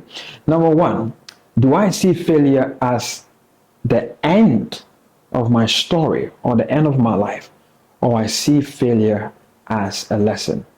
It matters how you see failure. You can either see failure as an end, as a conclusion to your story, or as a lesson. Number 2, how do I usually react when things don't go as planned? This is a big question. Some people, they can't stand it. They begin to blame everybody. They begin to say all kinds of things. They throw in the towel. They abandon projects. How do you react with things that don't go as planned? Number 3, this is a very important question. Question number 3, have I bounced back from my past failures? Have you been able to bounce back stronger and healthier? Have you been able to bounce back? Or you're still mourning? Or you're still in pain? You're still in agony? Or you are still dragging your feet to take the next step? I'm going to give you 1 minute to go through the questions real quick.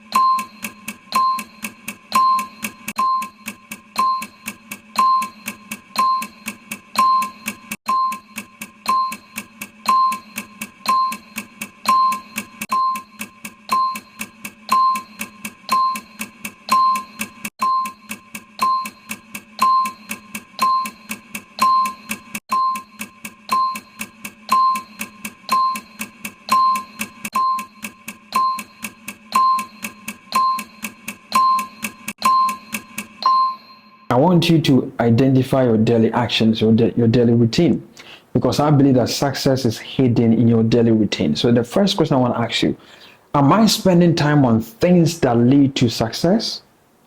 Am I spending time on things that lead to success? Am I focusing on the majors, or I'm focusing on the minors? Many people, they've majored in the minors, and they've minored in the majors. That's sideways. Your next question, are my habits helping me or keeping me stuck? Are your current habits, your everyday routine, are they helping you to advance, or they are keeping you stuck in one place? That's a good question you need an answer to. And the last question to this category, if I repeated today's actions, just the actions you've done for today, if you repeated it for the next 5 years, where will you be? Where will you see yourself? Just everything you've done today. If you are to repeat everything you've done today for the next 5 years of your life, where would you be? Imagine that you have to spend 5 years of your life doing this thing over and over. Where would you get to? Where your goals and your purpose is concerned. I'm going to give you 1 minute.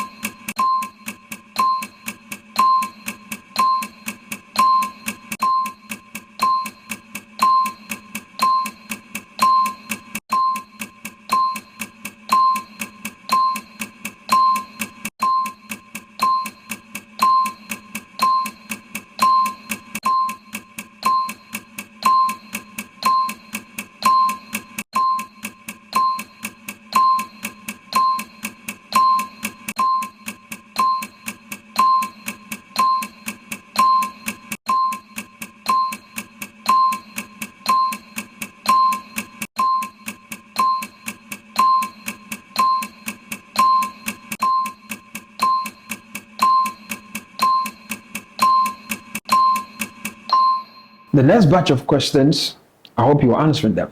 We are going to focus on the things that are holding you back. It matters that you know what is dragging you backwards. It matters that you know the things that are keeping you down. So we're going to know by asking you this question. Are you ready for it? The first question: am I afraid of failure, judgment, or success itself? What are you afraid of? Are you afraid of attempting and failing? Are you afraid of rejection? What are you afraid of?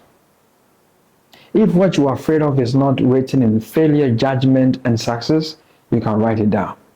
You can write it down. It's not part of the list here, but this is what I'm afraid of. Then number two, do I procrastinate because of self-doubt? Do I procrastinate because of self-doubt? I doubt myself so much that I don't have energy to do what I need to do. Are you a victim of that? The last question: what is the worst thing that could happen if I take the risk to do what I'm afraid of doing? To do what I've been procrastinating on doing for a very long time? What could happen if I take the risk? What could happen? Because fear is an illusion. So once you confront it, you realize that, oh boy, it's not as hard as I thought it was. The main problem is you starting. The moment you start, grace is being released for you to continue in that grace.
The next bunch of questions is all about your relationship. Okay, so who are the 5 people you spend most time with?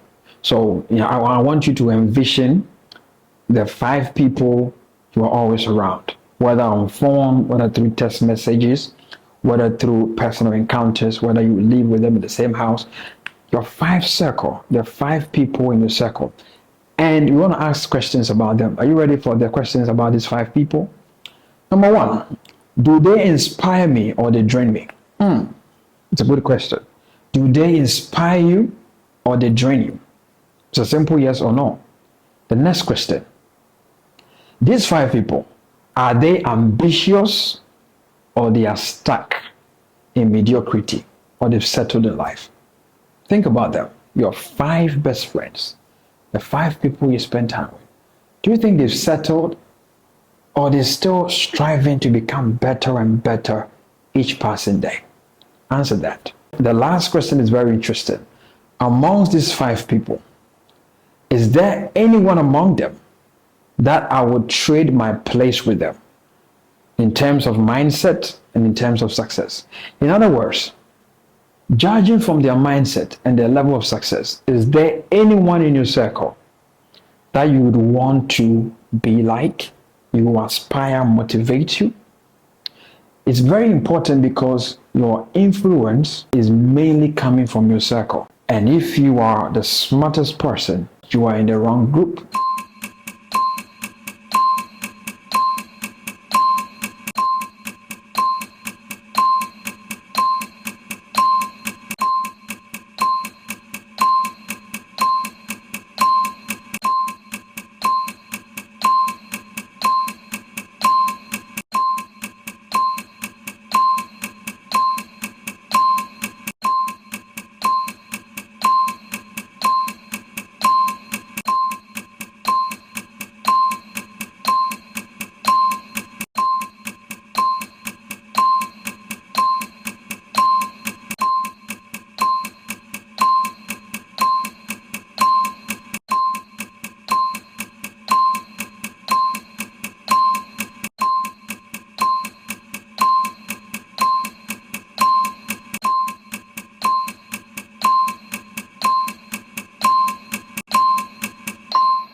So the next question, we are going to dive into the unique value that you offer to this world. The first question, what do I know or do that others struggle with? You know your circle, or you've been on social media, you've been around for some time. What is something about you that you can offer, but you think many people are struggling with? I can say many people struggle with public speaking. So it's something I'm able to do that many people are struggling with. Maybe you is singing. Maybe you is prayer. Whatever you're able to do that people struggle to, just write it down. The next question, how can I turn my skills into a service or business? The skills that you have, everybody has a skill. It's either you learn it or it's a talent, grace, or potential you have. But every skill, every talent, every potential is a business idea. And you want to write it down. How can I transform my skill into a service, whether paid or free, or into a business? The next question. If I had to teach something to somebody, what would it be? I'm teaching you how to become unstoppable. What is something I can teach you to become? If you were given the same opportunity, teach me something, what would you teach me? Write it down. Because one thing you need to understand is that success is all about problem solving. People are willing to give you their resources. People are willing to give you their time. People are willing to give you their money if you can solve their problems. The reason why we take all our money to our landlord is because they solve a problem of shelter in our lives. The reason why we take our money to the food vendors, the marketplace, is because they solve the problem of hunger. If you are able to solve a problem, you can turn it into a business and you can make money out of it.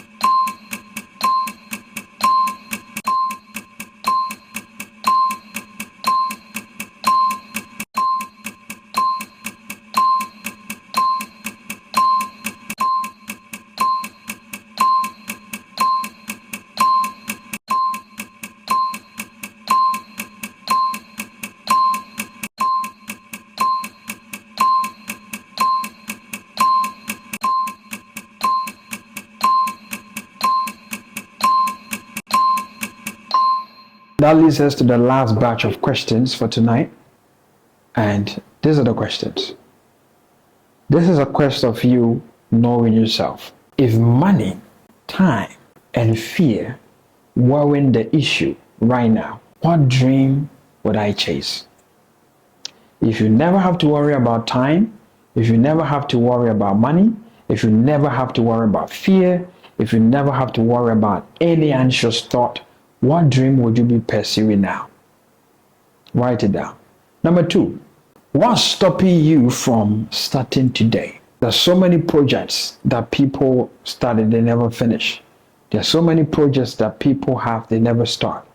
And there are so many projects that people start and they finish. So my question to you is, what is stopping you from starting today? You've always said to yourself, I'll do it tomorrow. I'll do it next week. My New Year resolutions, I'll do it next month. I'll do it next year. But what is stopping you? What is stopping you? Is it time? Is it money? If you identify what stops you, you can identify what you can do to overcome what is stopping you. Somebody might say it's an evil spirit. Well, it's good you know it's an evil spirit, but guess what? You can overcome them through prayer. Somebody might say it's my mindset. This summit has informed your mindset. And after here, I know you'll be hungry to go after edifying knowledge through books, through podcasts, through videos, through edifying contents. The last question, and this question is very important to me. if I die tomorrow, will I regret not going after my dreams? If I die tomorrow, will I be filled with regret, or I'll be happy feeling fulfilled? Two types of pain: the pain of consistency and discipline, and the pain of regret. But I can tell you that the pain of regret never goes away. But discipline is for a season. Before you realize, you are soaring, you're becoming better, you're experiencing life-changing shift in your life. So these are the questions that will help you to know yourself.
And as you've diligently answered this question, I believe you are better acquainted to yourself by now. So the next thing I want us to do is I want us to shout unstoppable, I am unstoppable 7 times as we are done with this conference. And I know there's so much that you've learned, so much you can relearn, and so much you can unlearn. So we are going to shout, I am unstoppable 7 times. Are you ready? You shout it out from the tops of your lungs. Let your haters hear it. Let the demons hear it. Let your circumstance hear it, that you are unstoppable. Are you ready? Number 1, I am unstoppable.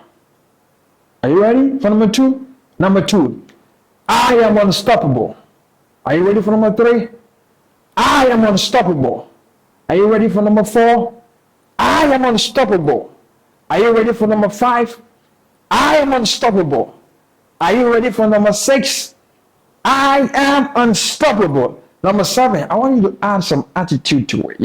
Add some attitude to it. You're going to shout, I am unstoppable. Are you ready for number 7? Our last shout of victory. Our last shout that we have defeated that negative mindset. We have defeated that mindset that was holding us back. Now we are better acquainted to our mindset. We are better acquainted to our lives. We are better acquainted to our skills and our talent. We are better acquainted to what is holding us back. Are you ready? I am unstoppable, and add some big smile to it. You are indeed unstoppable.